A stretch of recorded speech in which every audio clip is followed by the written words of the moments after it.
Muthia minista wa ukuui James MACHARIA no waikirie thutha ucuke umwigie na ungumania na mateta ma ukui wa mirigo kuma giciwaini na reri ya kiriu kwagirukia ni speaker wa bunge Justin Muturi. Mubunge wa Nyali Mohamed Ali arendekithia kuhagurwo kwa minista wa ukuui James MACHARIA akiuga ni ahuthirire githuri thutha wake gwatha mirigo kuma Mombasa nginyagia Naivasha igakuo na reri ya kiriu thutha ucio ikoyo ni marori guthii icigo ingi cia bururi na mabururi-ini ma nanja. Iteta ringi ria mubunge Mohamed Ali ni araugite minista MACHARIA riria ari ministry-ini ya ugima wa mwiri ni agomeirwo ni ungumania wa muigana wa ciringi bilioni 105.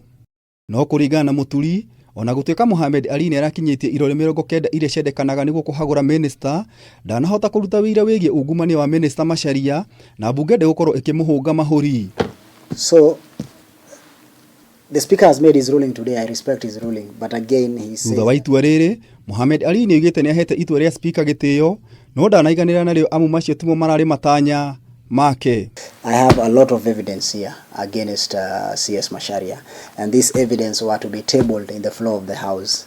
If indeed he really wanted this evidence, they could have asked for it because I could have given it to them. But it seems that they used it as a bait so that they can pull out of this motion.